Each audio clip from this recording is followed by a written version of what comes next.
Hey guys, welcome back to the channel. This is going to be another Canadian Soldier Reacts video, and this one was suggested to me by one of our viewers.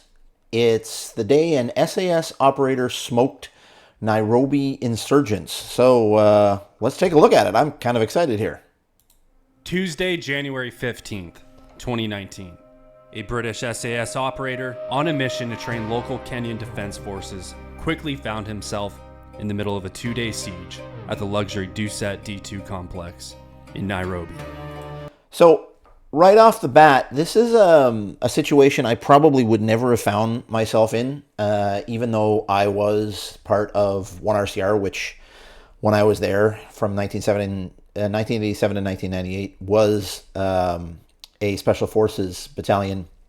We never went out in small units. Like the smallest unit generally we would ever go out in would have been possibly a single section patrol, and that would have been in an armored personnel carrier. At the time it was called a Grizzly, six-wheeled vehicle on a LAV chassis or a Piranha chassis, with a 7.62 machine gun and a 50 caliber machine gun and 8 to 10 troops in the back, fully armed. So we wouldn't really get into situations like this, so not the kind of thing that I would have dealt with.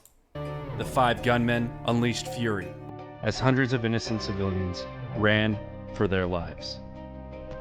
But not before the solo operator grabbed his weapon and his kit and stormed in, self-initiating an off-duty rescue mission.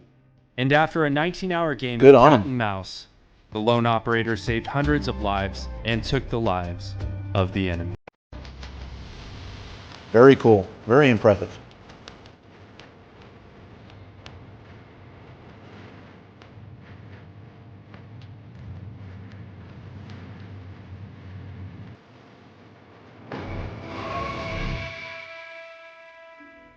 The Nairobi Duset D2. I don't know anything about this. In 2019 alone, there were over 6 terrorist attacks in Kenya, and over the last several decades, terrorism in Kenya has run rampant throughout, from the 1975 Nairobi bombing to the 2013 Westgate Mall incident. So, I've never been deployed to Nairobi. I've been deployed to Cyprus, Yugoslavia, Croatia, Bosnia-Herzegovina, Turkey. I was in the first Gulf War. So I don't know Nairobi very specifically, but I know what it's like over there. And unfortunately, people over there are far too angry. They're practically born angry, or at the very least, they're taught by their parents to be angry at a very, very young age. And I can certainly see how this is very possible to happen. Since its creation in 1895, East Africa has been at the nexus of several political disputes that revolve around the political conflicts of the Middle East, as Kenya has remained an ally of Western governments and is host to several sensitive Western interests, including U.S. and British military bases. And with poverty, weak borders, corrupt or incompetent police, and the rapid rise of extremist groups, Kenya and other African nations have quickly become hotbeds and easy targets for global terrorists. Like individuals coming over for our courses. The Kenyan army has yet to contain the influx of terrorism moving in from Somalia. And sadly, Somalia, I'm acquainted too with. many Kenyan soldiers have died trying. I haven't been there, but several of my friends were.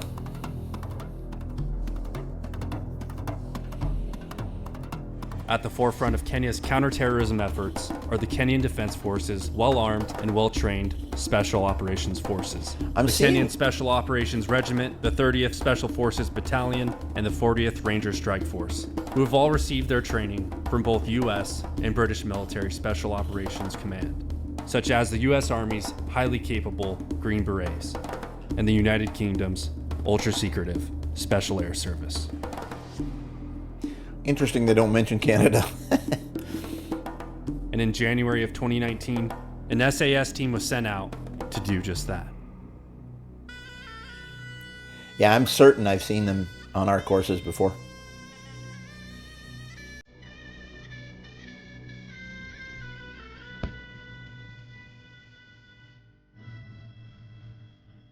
This is a dramatic video. Lots of cool Amongst music. the SAS team was a team member by the name of Christian Craighead, a seasoned operator who first joined the British Army at 16 years old in 1992. He began his career as a junior paratrooper before coming of age and moving onward to the paratrooper regiment, which, for comparison to the United States, a British paratrooper is the same thing as an Army Ranger. After serving 3 years as a paratrooper, Craighead then joined the Pathfinders, which again, for US comparison, it's like MARSOC. He deployed with the... Okay, a Pathfinder is essentially the airborne version of Recce. So the Pathfinders generally, or at least in Canada, the Pathfinders generally are the first to jump in. They jump in much smaller groups, and they're actually the guys that recce and then secure the drop zone for the actual airborne regiment to come in. And then the airborne will then secure a landing zone for battalions like my battalion to come in. And then my battalion and others like it will then move out in force in order to take and hold ground. Pathfinders to Iraq during the 2003 invasion of Iraq, where he led reconnaissance missions. And around 9 years later, he attended and completed the SAS's notorious 6-month-long selection program and joined the SAS regiment. Good on him. And in true I've been told SAS it's fashion, quite difficult. the rest of his history is lost and remains untold, as the ethics of the Special Air Service are true to form of the phrase, the quiet professionals. But the SAS's legendary exploits over the years have often superseded their efforts of secrecy. The end came with an assault on the building by the Army Special Air Services Regiment, the SAS. And at the tip of their spear lies the 22nd SAS Regiment, the Special Air Services Tier 1. So I knew this was going to come up because, I mean, I know the SAS actually reasonably well. I've actually served with several of them. So you're looking at their patch there. That's and who dares wins. So this, I've got it down. I've actually got it down in the corner over there. But that, can you see it? Yeah, that's the patch that my unit had. So very similar. But on the bottom, you see the word OSANS. OSANS, translated, means we dare. So the SAS, this is something that was always a joke in my battalion. The SAS motto was who dares wins. Well, we dare. We used to take to put it in British terms, take the piss out of them for it a lot. Unit, of which Craighead belonged. It's just fun, And when his guys. seemingly Don't get peaceful upset. training mission in Kenya took an unpredictable turn, Craighead delivered the gunman an unpredictable turn of his own.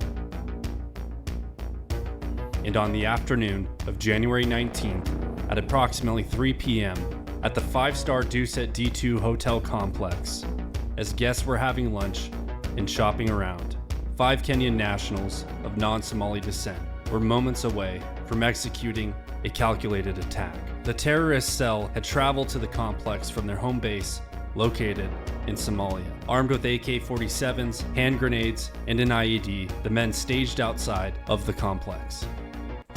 The 14 Riverside complex. So, AK-47, I'm pretty sure is a 7.62 by 49 round. So, a lot of punch in that. But I'm still struck by the fact that this guy was out there in that kind of a situation all by himself. That's just so foreign to me. That we would never have that happen with our people unless it was a really stable situation. And even then, singular with weapons. I don't know. It's just weird to me. In its entirety is one of East Africa's largest and more upscale developments, consisting of banks, restaurants, executive offices, and the hotel itself. A stage with stark contrast to the barbaric attack that was soon to unfold. At approximately 3:30 p.m., one of the insurgents breaks off on his own and enters the complex, where he locates and fronts the outdoor patio of the lively lunchtime rush of the Secret Garden restaurant. Shouting aloud in Swahili, before committing to the first phase of the attack and blowing himself up. Oh, yay. Yeah, love those guys. Here's the thing about that, and this is one of the things that we're taught in our counterterrorism classes, is that if a gunman or a terrorist attacker is prepared to die for what he wants to do, you're not really going to be able to stop him from doing that. It's the ones that aren't as quick to be willing to die that we have to target, because they're the ones that we hopefully can head off and take out before they kill other people.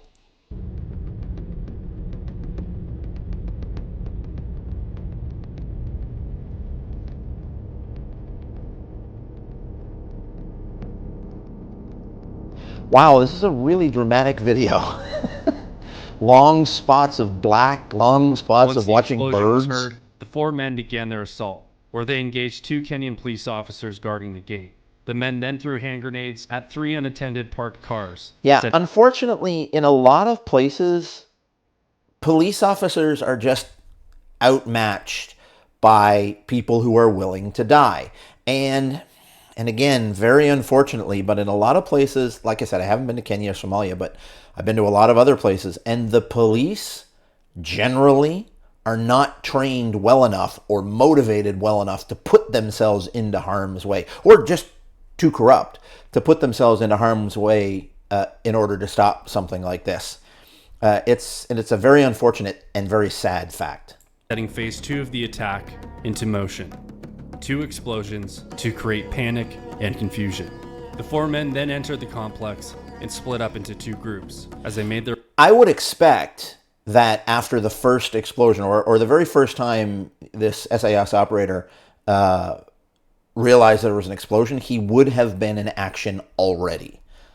And that's the difference between a well-trained and well-motivated professional versus others, is that they will go towards the problem, towards the danger, and they will be planning already.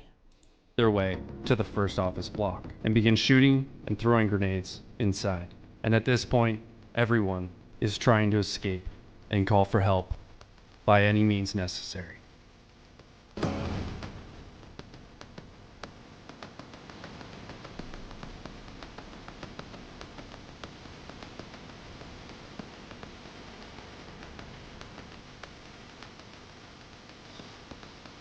We live in the age of Twitter.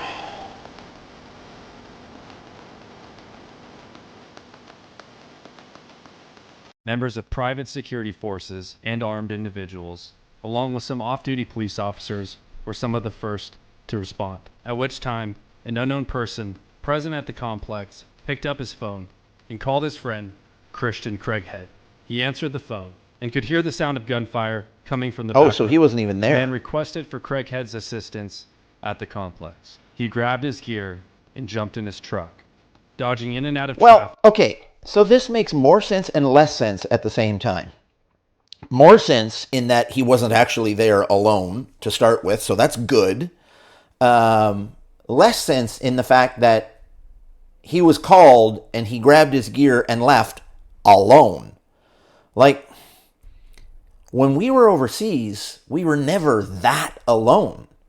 Like, our section was always within, at least 10 guys were always within, a couple hundred meters of us, wherever it was that we were. He should have been able to pick up a couple of more guys, I would have thought. So obviously I'm missing something here, right?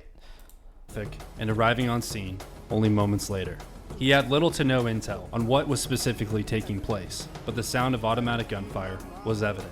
Wearing a balaclava, body armor, and freaking Armani jeans. This dude's 007. And he's also got a black rifle coffee black beer patch. Craighead armed himself with a Glock 17, a combat knife, and a suppressed Mako C8 carbine rifle. And without orders, relying only on his elite training and battle-proven instincts, the SAS operator went rogue and mobilized himself. And just like that, Obi-Wan Nairobi was born. I mean, I'm of two minds of this, okay? yeah, takes a lot of courage to do what he did. I'm thinking a little bit of, well, I really don't want to call this guy down, but I mean, the one thing that I'm seeing that he's doing wrong here right now is he's going in alone, and I need to know why, right? There's got to be a reason he's going in alone, because if it was me, I would have picked up my section at the very least, right? I don't know what's going on here.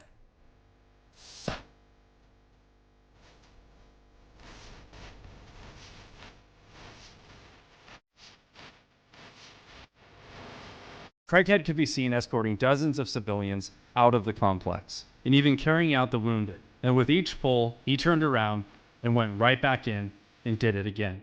The locals were in awe of a masked foreigner who appeared to be single-handedly taking control of the situation wherever he could. I mean, that's good. Obviously well trained. And it wasn't long until obviously highly motivated. As police and other Kenyan forces responded to the scene, Kenyan soldiers and police established a perimeter around the complex. Craighead embedded with a group of the soldiers and moved through the complex to continue rescuing employees and guests who were still pinned down within. And footage from the event even shows him leaving those forces behind and taking matters into his own hands to directly engage the enemy. And while clearing buildings and sweeping the courtyards, Craighead located the terrorists and swiftly engaged the enemy single-handedly. So again, I mean, a little bit of two minds on this, right? Is he met up with the forces that were there, who technically are supposed to be the ones in charge, and you know, he liaised and worked with them in order to get people out. That's good, but then he left them. Now, I can see possibly why he left them, because to be honest, if a lot of them are thuds, I'm giving you half of that phrase. If a lot of them are thuds, then I get it that he had to go off on his own. He had nobody that he could count on. But very, very risky, very, very brave. I almost can see him getting in trouble for doing this with his chain of command afterwards. Handedly killing 2 of them. I mean, good on him. Highly trained. Good job. Gunfire Very altogether dramatic. had ceased, and authorities and Craighead alike began to clear the rest of the complex, as the actual number of attackers was unknown at this time. He assisted with coordinating logistics with local Kenyan authorities, went room to room searching for remaining attackers, and provided remaining civilians with a safe escort to the outside perimeter of the complex. While it had been thought that the threat had been neutralized, after a few hours, gunfire and explosions were again heard in the early hours on January 16th. Yeah. Hard to do if you don't know how many were originally there, right? Oh, this is a dangerous Kenyan situation. police located the remaining 2 gunmen in a hotel room, and after engaging the men, the Kenyan police apprehended the wounded suspects. And by 11:48 p.m., the Kenyan government announced that the 14 Riverside complex had officially been secured. Very difficult thing to do, picking terrorists out of civilians if they've gone to ground.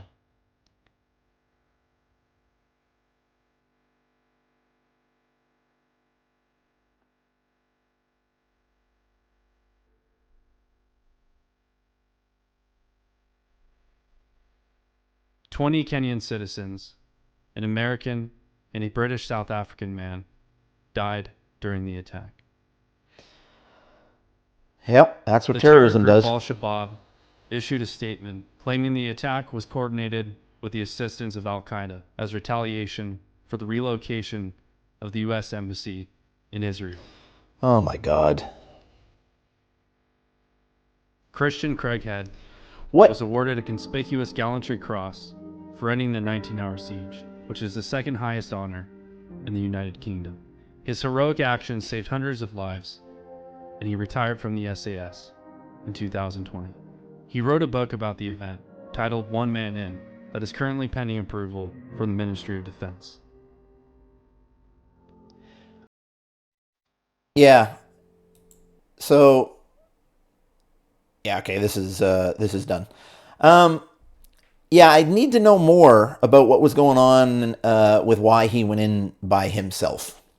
Obviously, what he did was exceptionally heroic, exceptionally skilled, and I take nothing away from him for that. The only criticism that I would have of him is, why did he go in by himself? Was there none of the rest of his unit around at all? Was he deployed to Kenya alone? Like, there's a lot of questions there for me. But as far as the guy's skill, I mean, and bravery, no one can say anything bad about that. The guy is obviously highly skilled, did a phenomenal job that day in what I can only believe would have been absolutely terrible circumstances, because, as I said before, I don't really hold a lot of respect for the local police forces. I mean, obviously there can be some that are good, but none of the ones that I ever dealt with were a professional force. They were untrained, unmotivated, and oftentimes highly corrupt. So, kudos to this guy. Saved a lot of people. So very cool. Anyway, that's about it. Thank you for watching this episode. If you like what you saw, please leave a like down below and subscribe to the channel. It really helps me. And if you've got it, and make comments too. Love the comments. And if you've got any other ideas for videos, please let me know. And I will see you guys on the next one. Bye.